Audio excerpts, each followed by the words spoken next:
हम श्यामा झा अपने सबके मिथिला संस्कार चैनल पर स्वागत करै छी। हम पाँचम दिन के कथा अपने सबके आप सुनाब। पाँचम दिन के कथा दूटा कथा ये, उमा के जन्म ये या पार्वती के जन्म ये, वो दोनों कथा अपने सबके सुनाब। और की कहे छी पाँचम दिन के कथा निक जका सुना दै छी। दूटा ये, दूटा वीडियो में अपने सबके सुनाब हम पाँचम दिन के कथा। पाँचम दिन के कथा है जहन हिमालय के जन्म भेलन तो दक्ष प्रजापति मर गेलखिन तो हिमालय के जन्म भेलन। हिमालय के विवाह भेलन मनाइन के संग रहलखिन। जहन सभा लगलन तो एकोटा संतान हुनका नहीं रहन हिमालय के। तब मनाइन कहलखिन कि जे जाउ ना अहाँ सभा में कहबन जे हमरा एकोटा संतान नहीं है। गेलखिन सभा में कहलखिन कि जे हमरा एकोटा संतान नहीं। बैसलखिन तो वो बैसलखिन उनका सब देवता के सामने में बैस गेलखिन। जहन उठा लगलखिन तो कहलखिन कि सरकार हमरा एकोटा संतान नहीं है। तो कहलखिन अपने 5 शोक बेटा लेब कि 5 शोक बेटी। वो हिमालय कहलखिन कि हम 5 शोक बेटी लेब, 5टा बेटी लेब। ए मस्त सब देवता कह दिलखिन। जहन हिमालय उठ के जा लगलखिन तो से 5 टोकरी माटि उठा के फेंक दिलखिन। हिमालय कहलखिन ई किया त अहाँ के निसंतान छी, एहि लऽ कऽ भेल।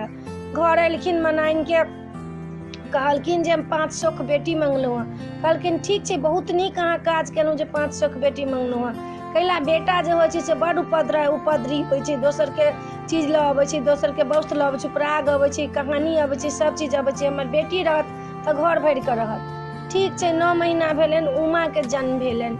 उमा जे रहथिन से बहुत सुंदर रहथिन, बहुत सुशील रहथिन। जहने जन्म भेलन तहने कहै छथिन बम महादेव। मनाइन के की पता रहन। मनाइल कहलखिन ठीक छै, उमा तऽ बहुत सुंदर छथिन। उमा के लऽ कऽ पोषण पालन करऽ लगलखिन। जखन उमा 5 साल के भेलखिन तो उमा कहै छथिन कि माय हम तपस्या करऽ जाब। गे तो 5 वर्ष के छै, अखन कहाँ जेबे तपस्या करऽ? नहीं हम तऽ जायब तपस्या करऽ। गेलखिन 5 साल में तपस्या करऽ ला। कथी ला गेलखिन तपस्या करऽ ला से सुनू। महादेव बर हमरा भेटत। तपस्या करऽ ला गेलखिन, बड़ रोकलखिन, मनाइन नहीं मानलखिन, चल गेलखिन तपस्या करऽ ला।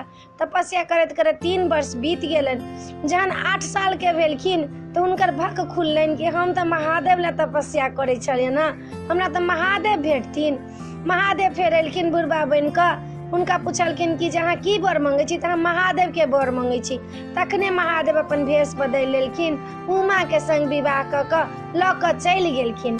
जहन मनाइन के ई बात पता चलल जे उमा के संग महादेव के विवाह भ गेल आ उमा चलि गेल, आब मनाइन माथ के पार पीटे लगली। गे दाई गे केहन आइ काल्हि के लोक कलजुगाई होइया।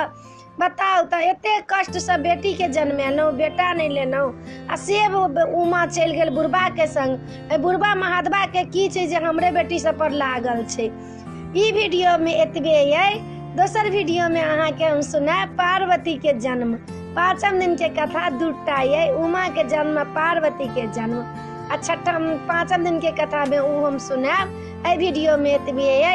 अपने सबके ई कथा पसंद पड़त तो सब्सक्राइब जरूर करब आ हमरा उत्साह जरूर बढ़ाएब। जय मिथिला, जय भोला बाबा।